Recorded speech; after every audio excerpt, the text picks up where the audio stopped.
अस्सलाम वालेकुम व्यूअर्स, उम्मीद है आप सब खैरियत से होंगे। आज का हमारा उर्दू ग्रामर में उन्वान जो है मुकालमा नगारी है। तारीख़ पाकिस्तान के बारे में हम जो है वो मुकालमा पेश कर रहे हैं। क्लास में लड़के शोर मचा रहे हैं, उस्ताद साहब के आते ही खामोशी छा जाती है। उस्ताद: अंस बताइए, पाकिस्तान कब वजूद में आया था? अंस: पाकिस्तान 14 अगस्त 1947 को वजूद में आया था। उस्ताद: सबसे पहले बरसगीर पाक हिंद में इस्लामी सल्तनत की बुनियाद किसने रखी थी?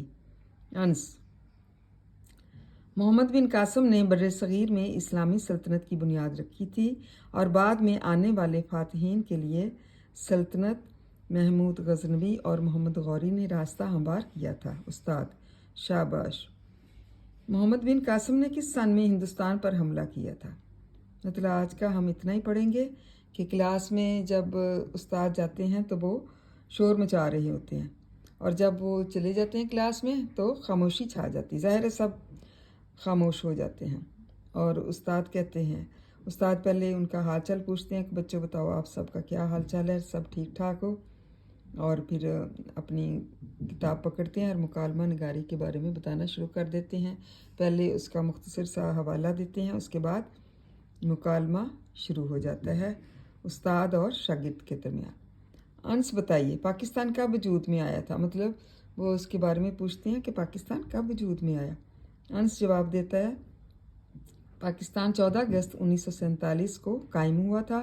उस्ताद: सबसे पहले बरसगीर पाक हिंद में इस्लामी सल्तनत की बुनियाद जो है, या सबसे पहले कौन आया था बरसगीर पाक हिंद में इस्लामी सल्तनत की बुनियाद रखने के लिए?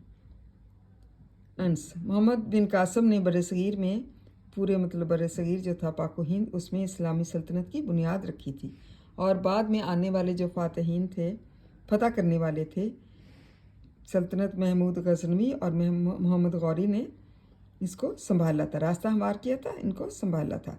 उस्ताद: शाबाश। वो शाबाश देते हैं अंस को कि उसने सही बता दिया। मोहम्मद बिन कासम ने किस सन में हिंदुस्तान पर हमला किया था? ये अगली वीडियो में मैं आपको बताऊंगी। वो अभी ये मुकालमा चल रहा है। उम्मीद है तलबा आपकी इसकी समझ आ गई होगी। थैंक यू एंड जज़ाकल्लाह खैर, और इसको खूब लर्न करें, याद करें। Thank you.